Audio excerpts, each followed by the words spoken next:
जाताना मला घरी सोड नाहीतर खूप मार खाशील असं बोलून मारहाण केल्यामुळे शरद साळवे याने करण गायकवाड याच्यावर तक्रार दाखल केल्यामुळे साळवे कुटुंबाला मारहाण 16 ते 17 जणांवर गुन्हा दाखल.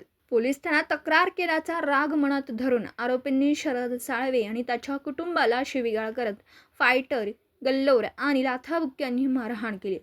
ही घटना 19 फेब्रुवारी रोजी संध्याकाळच्या दरम्यान राहुरी तालुक्यातील खडकवाडी येथे घडली.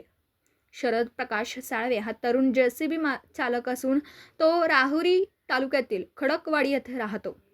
आरोपी हे त्याच्या घराच्या शेजारीच राहतात. 18 फेब्रुवारी रोजी करण गायकवाड आणि त्याच्या घरातील लोकांनी शरद साळवे याला शिवीगाळ केली होती आणि म्हणून शरदने त्यांच्या विरुद्ध राहुरी पोलीस स्टेशनमध्ये तक्रार दाखल केली होती.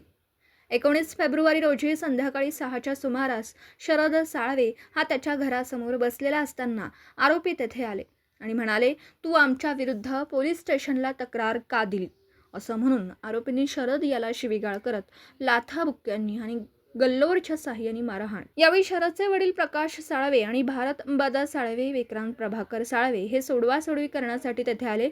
त्यावेळी आरोपींनी त्यांना देखील लाथाबुक्क्यांनी मारहाण करून ते पळून गेले. शरद साळवे याच्या फिर्यादीवरून आरोपी करण गायकवाड, पप्पू उर्फ गोरख माळी, शिवा दिलीप गायकवाड, कमल गायकवाड, शाकी वरडे तसेच अनोळखी इसम अशा 16 ते 17 जणांवर गुन्हा दाखल करण्यात आला.